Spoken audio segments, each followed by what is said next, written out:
It's Mickety TV. And this is a movie review of an old movie back in 1987, I believe. Maybe 86, Want me something to like Google that. it? Yeah, Corey, my son, can Google this. We're going to Just do a Google it. review on Princess Bride. A movie that has stood so far the test of time because this is a movie that's I've noticed enjoyed by every generation that I've seen come along. Yeah, I've never seen someone not enjoy it. Yeah, it's comparable to the old Star Wars movies and Wanna know why it's comparable? why? The beginnings are too slow. True. That's literally my only complaint about this movie, though. I Yep, can think of. So. and it's kind of comparable to Monty Python's The Holy Grail as well. No. How?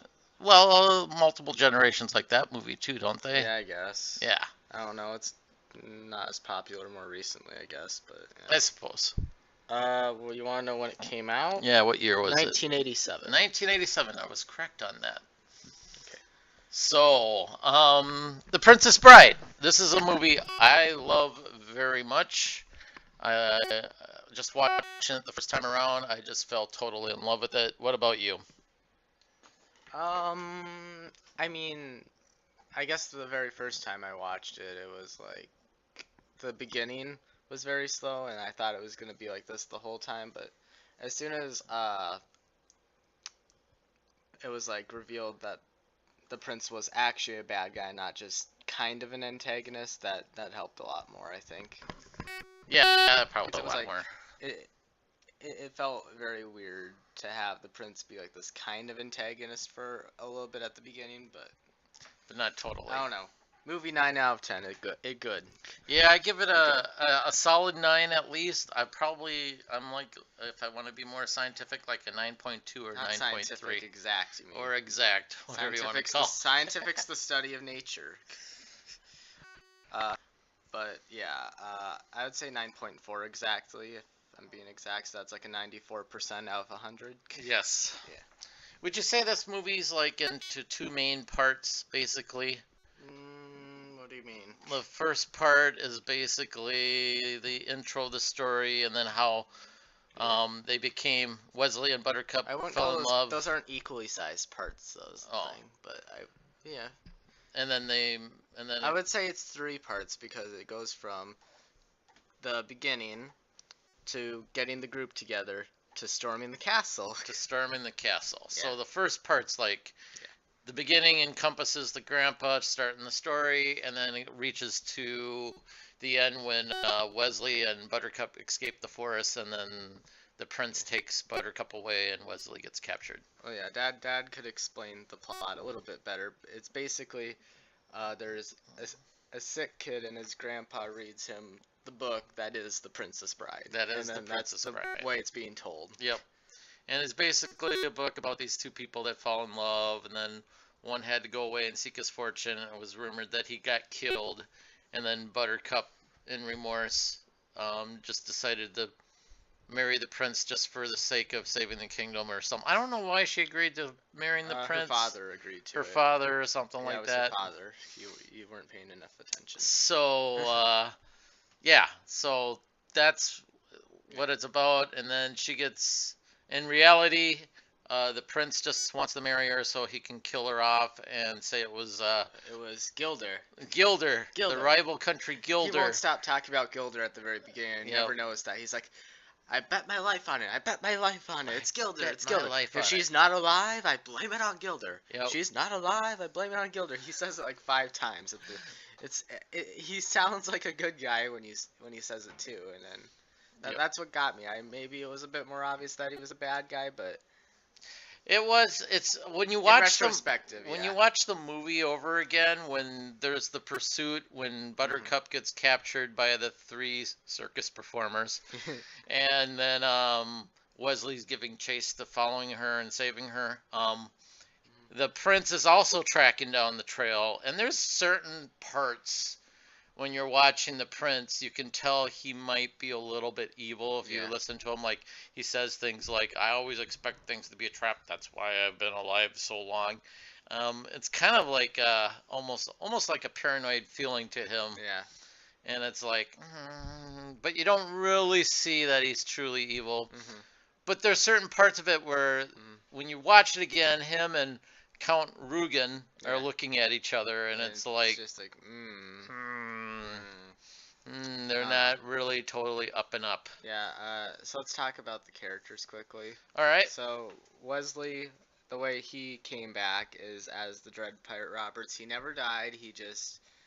The Dread Pirate Roberts basically is a mantle that gets passed down by the past Dread Pirate Roberts. Yes. I don't know how to explain it because I don't understand why the Dread Pirate Roberts quit so quickly. Yeah, he's only been around 20 years, and there's like at least 4 different other Dread Pirates. So they probably averaged like maybe 5 years as a Dread Pirate at best. So yeah, I don't know. It was just kind of neat, the story that Wesley told him, and then he was spared. And then the thing that his captor would always tell him at the end of every day was, "Good work, Wesley. See you tomorrow. I'll probably kill you in the morning." Yep, and he did that for like what, 3 years? 3 years he would say that at the end of the day. Yeah. So that was kind of funny. Vizzini's pretty funny. Vizzini, the most intelligent or smartest man in the world. He's not really smart. No. He's not really. He thinks he's smart. He's got an overinflated sense of narcissism and ego. He's well studied, but that's it. He might be well studied. He knows maybe politics a little bit. And books. But like when there's some clues to that, like when they're on the ship, he's ordering Inigo to like move this thingy and whatever that thing is. He doesn't even move it. Yeah. Move it. Move it. He doesn't even give the technical term for the items. And then Fezzik says something really smart. He's like, "I've got 3 people on me. He only got himself. I will have no excuses." Have no excuses. So Fazzini was pretty cool. It was kind of sad to see him die in the Battle of Wits, but it was pretty funny. What other characters do you want to talk about? Let's go on to Inigo Montoya. Inigo Montoya. Killed my father, prepare to die. One of the henchmen hired by Fazzini to capture the Buttercup. I thought Inigo Montoya was the most interesting of all the characters. Mm-hmm. I liked his... I don't know anyone that doesn't think he's the most interesting. Yeah, and he's got the best line, too. Yeah, he's got the best line. What is the line again? My name is Inigo Montoya. Hello, my name is Inigo Montoya. Killed my father. Prepare to die. Yes. Yeah. Well, I think there's a line I like more, but I just like drunk Indigo. Yeah. Drunk Indigo is pretty good. And you could tell that Inigo and his friend Fezzik, when they capture Buttercup, they're not excited. They're not totally excited. They're not totally bad guys. They got a sense of honor. And they're just only hired probably out of desperation for money. Yeah, because Indigo wants money so he can put more time into trying to find his father's murderer. Mm-hmm. And Fezzik was completely unemployed in Greenland. So it was kind of nice because you could tell that Inigo was a very honorable character. He stood up with Fezzik on saying that he didn't feel right about killing Buttercup. And then when they're at the top of the cliffs of insanity, Inigo helped Wesley come up, and then he let him like rest a little bit and get the rocks out of the rocks out of his boot, because Inigo believed in like defeating the best and not having any big special advantages. I have to do it with my left hand. If I do it with my right, it's over too quickly. Exactly. And then Inigo learns quickly that he's not the best swordsman in the world. Yeah, even though he did pretty good. And it's like, get used to disappointment. Well, he got used to disappointment. We got...